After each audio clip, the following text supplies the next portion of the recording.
सनातनी है उनके भीतर एक बड़ी जागरूकता लगातार दिख रही है। अब लोग धर्मांतरण का बहुत बड़े स्तर पर विरोध कर रहे हैं, गांव-गांव में लोग इकट्ठा हो रहे हैं। चाहे वो जैसा कि एक बहुत सामाजिक बुराई है, श्राप की बात करें, उसका विरोध करने लगे हैं। तो जिस तरह की जागरूकता लगातार ग्रामीण क्षेत्रों में विशेष रूप से दिख रही है, ये कितना अच्छे दिन का प्रतीक है आपको लगता है? किस तरह का बदलाव आप खुद महसूस कर पा रहे हैं, जो सनातनियों का जो जागरण लगातार देखा जा रहा है उसको?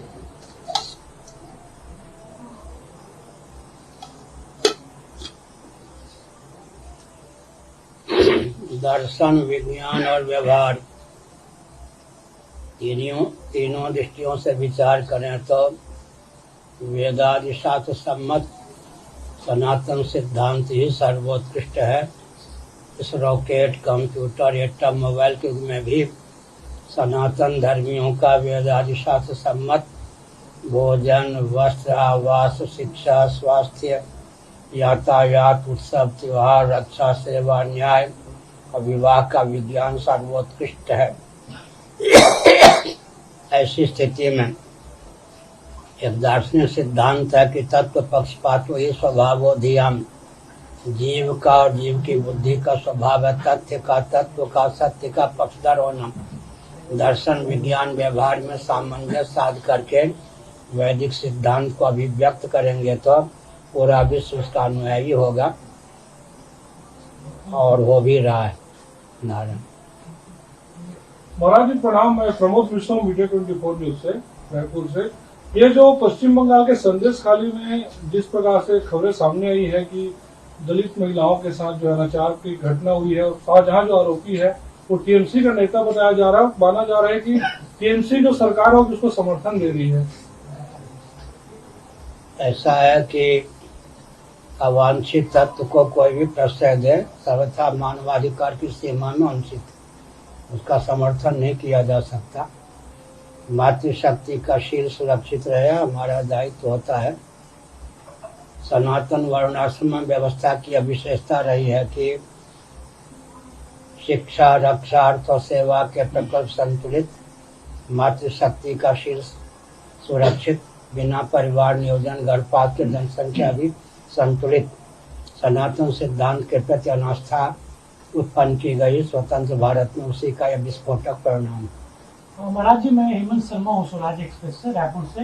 ये धर्मांतरण छत्तीसगढ़ के कई इलाकों में होती रही है। अब सरकार बदली है, धर्मांतरण को लेकर कानून आने वाली है, नए कानून, कैसे देखते हैं इसको? गरीबी पालते हैं राजनेता, लाभ उठाने देते हैं क्रिश्चियन तंत्र। एक हिंदू परिवार से 1 रुपया नित्य निकले, 1 घंटा नित्य निकले, औसतन आस्था पूर्वक उस रुपये का, उस समय का उपयोग उस क्षेत्र को हर प्रकार से सुव्यवस्थित, सुरक्षित रखने में हो। किसी प्रकार धर्मच्युत करने वालों की दाल नहीं गल सकती। इतना तो कर सकते हैं, केवल पेट और परिवार तक सीमित न रहें। एक हिंदू परिवार से 1 रुपया 1 घंटा नित्य आस्था पूर्वक निकले, उस धन का, उस समय का उपयोग उस क्षेत्र की जितनी समस्याएं उनके समाधान के लिए हो। जागरूक व्यक्ति टोली बनावे, मठ मंदिर को केंद्र बनाकर शिक्षा, रक्षा, अर्थ और सेवा का प्रकल्प चलावे, अपने क्षेत्र की सारी समस्याओं के समाधान के लिए व्यूह रचना करें, तो इस प्रकार की विसंगति नहीं हो सकती। महाराज साहब, मैं अभिषेक सिंह, ANI रायपुर से। सीए को लेकर लगातार देश में अब चल रहा है। उत्तराखंड में CAA लागू कर दिया गया है, कॉमन सिविल कोड उत्तराखंड में लागू कर दिया गया है। कांग्रेस का विरोध कर रही है, लेकिन बाकी राज्यों में, देश में लागू करने को लेकर किस तरह देखते हैं? उसका स्वरूप क्या है पहले बताइए। CAA कॉमन सिविल कोड है, मतलब सबके लिए सामान्य कानूनी जो कार्रवाई होगी वो की जाएगी, चाहे हिंदू मुस्लिम। न प्रतिकूलानि परेशान न समाचरित हमारे यहाँ का सिद्धांत है। भगवद गीता के 6ठे अध्याय के अनुसार आत्मौपमीन सर्वत्र समम पश्यति अर्जुन सुखम वा यदि वा दुखम स योगी पर्वो मतः। 8वीं कक्षा में हमने पढ़ा था, सुन रहे या नहीं? पूछने वाले सुन रहे? 8वीं कक्षा में मैंने पढ़ा था, we must do to others as we wish them to do to us. This is the golden rule of life. जैसा व्यवहार हम दूसरों से अपने पे चाहते हैं, हमारी बुद्धि की बलिहारी है कि दूसरों के प्रति वैसा व्यवहार करें। महाभारत में इस तथ्य को उद्भाषित किया गया है कि एक हिंसक भी दूसरों से अपने प्रति हिंसा की भावना रखता है। एक झूठ बोलने वाला भी दूसरों से अपने प्रति सत्य भाषण की भावना रखता है। एक चोर भी दूसरों से अपने प्रति चोरी की भावना रखता है। एक व्यभिचारी भी दूसरों से अपने प्रति अपनी बहू बेटी के प्रति सदाचार संयम की भावना रखता है। एक लुटेरा परिग्रही भी दूसरों से अपने प्रति अपरिग्रह की भावना रखता है। उसका दायित्व है कि जैसा व्यवहार वो दूसरों से अपने प्रति चाहता है वैसा व्यवहार समाज के लिए करे, अन्यथा उल्टी पड़ जाएगी। अभी लोकसभा चुनाव है, देखा जा रहा है कि जो इंडी गठबंधन बना है, इंडिया गठबंधन, पहले वो एकजुट था, लेकिन धीरे धीरे वो अब बढ़ता नजर आ रहा है। और ये भी देखा जा रहा है कि कहीं ना कहीं भाजपा जो है उसमें कुछ ना कुछ हथकंडा अपना के उसको तोड़ने में लगी हुई है। इसको किस तरह देख रहे हैं? क्या ये सत्ता लोलुपता दूरदर्शिता के चपेट से राजनीतिक दल का मुक्त होना कठिन। चुनाव की प्रक्रिया में सब होता ही है। कांग्रेस अगर केंद्र में होती तो भी ऐसे ही करती। सत्ता लोलुपता दूरदर्शिता राजनीति का पर्याय है भारत में, विश्व में। ये लोकतंत्र की हत्या नहीं है कि एक पार्टी सरकार बनाने के लिए इस तरीके का चीज करिए? ऐसा है कि जिसको राजतंत्र कहते हैं उसके अंतर्गत लोकतंत्र प्रजातंत्र था। महाभारत का अनुशीलन कीजिए। मंत्रिमंडल में 4 शिक्षाविद ब्राह्मण हूँ, 8 रक्षाविद क्षत्रिय हूँ, 21 अर्थवेत्ता वैश्य हूँ और कुटीर उद्योग, लघु उद्योग, सेवा और श्रम के प्रकल्प को चलाने वाले 3 शूद्र हूँ, एक सांस्कृतिक मंत्री हूँ। जिसको हम राजतंत्र कहते हैं उसी में लोकतंत्र समाहित था। जिसको आजकल लोकतंत्र कहते हैं वो तो उन्माद तंत्र है लोकतंत्र के नाम पर। चुनाव की प्रक्रिया ही ऐसी है जिससे व्यवस्थित शासन तंत्र प्राप्त होती थी। क्षत्रिय संन्यास के अतिरिक्त 3 आश्रमों में अधिकृत किए गए रक्षा का दायित्व उनके ऊपर था। धर्म युद्ध के लिए सदा तत्पर रहते थे। क्षत्रियों की जितनी जनसंख्या होनी चाहिए थी संख्या उतनी होती थी। वैश्यों को वानप्रस्थ और संन्यास से दूर रखा गया, गृहस्थाश्रम तक सीमित रखा गया, क्योंकि कृषि गौरक्ष वाणिज्य का प्रकल्प उनके ऊपर था। वैश्यों की जितनी संख्या होनी चाहिए थी स्वभाव से होती थी। शूद्रों से कहा गया कि अगर आप भी गुरुकुल का वानप्रस्थ आश्रम का संन्यास आश्रम का दरवाजा खटखटाएंगे तो सेवा और श्रम के प्रकल्प संतुलित नहीं रह जाएंगे। स्वतंत्र भारत में जो इस प्रकार की व्यवस्था शास्त्र सम्मत थी, जिसने धर्म राज्य राम राज्य को प्रकट किया था, उसके प्रति आस्था उत्पन्न की गई, उसी का परिणाम यह है विस्फोटक। इतनी चिड़िया उड़े आकाश चाह रहा है धरती के पास। महाराज जी, जिस तरह से हिंदू राष्ट्र की जब संकल्पना की बात आती है तो बहुत सारे लोग जो है आशान्वित नजर आते हैं। दिल्ली में आपका बड़ा सम्मेलन भी हुआ था।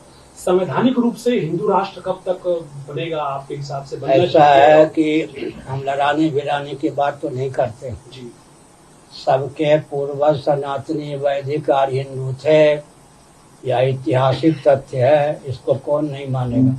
मोहम्मद साहब के पूर्वज कौन थे, ईसा मसीह के पूर्वज कौन थे, गुलाम नबी आजाद ने तो यह कह दिया हमारे पूर्वज कश्मीरी पंडित ही थे।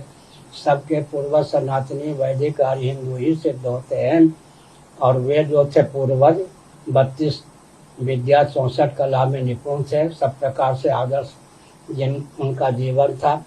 इसलिए घूम फिर कर सनातन सिद्धांत को मानने पर ही व्यक्ति और समाज का उत्कर्ष हो सकता है, मातृशक्ति के शील की सुरक्षा हो सकती है, जनसंख्या भी बिना परिवार नियोजन गर्भपात के संतुलित रह सकती है, और कोई उपाय नहीं है।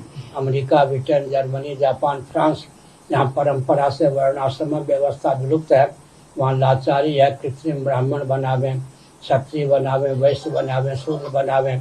कृत्रिम ब्राह्मण क्षत्रिय वैश्य शूद्र बनाएंगे, समय का अधिक उपयोग होगा, संपत्ति का अधिक उपयोग होगा, संस्कार का आदान नहीं हो सकेगा। पाँव को कितना भी प्रशिक्षण दें, मुंह और हाथ का काम नहीं कर सकता, संतुलन बिगड़ जाएगा, ऊपर की श्रेणी में सब भर्ती हो जाएंगे। इसलिए आवश्यकता इस बात की है कि सनातन सिद्धांत के प्रति आस्थान्वित हों।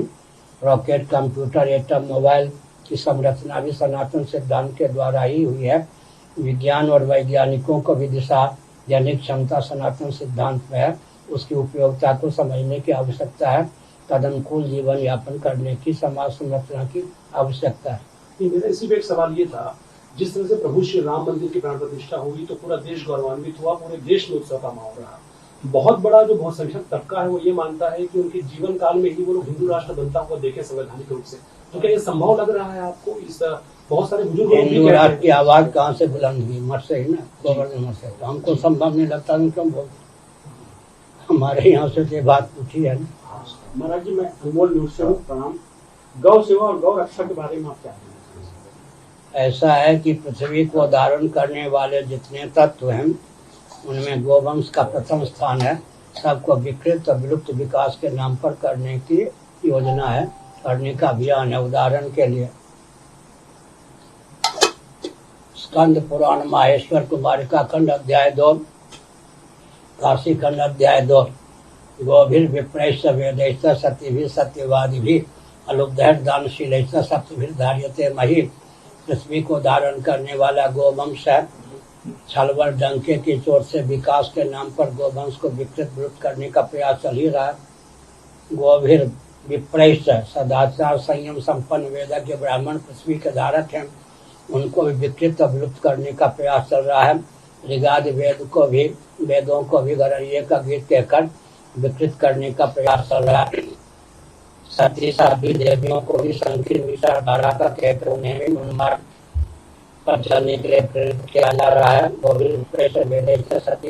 सत्यवादी निर्लोभ और दानशील पृथ्वी के धारक हैं, इनको भी संकीर्णता की दृष्टि से देखा जा रहा है। तो पृथ्वी के जितने धारक हैं सबको विकृत और विलुप्त करने का व्यामोह ही विकास के नाम पर है। उदाहरण में देता हूँ, पृथ्वी जल तेज वायु ऊर्जा के स्रोत हैं। आस्तिक नास्तिक वैदिक अवैदिक उभय सम्मत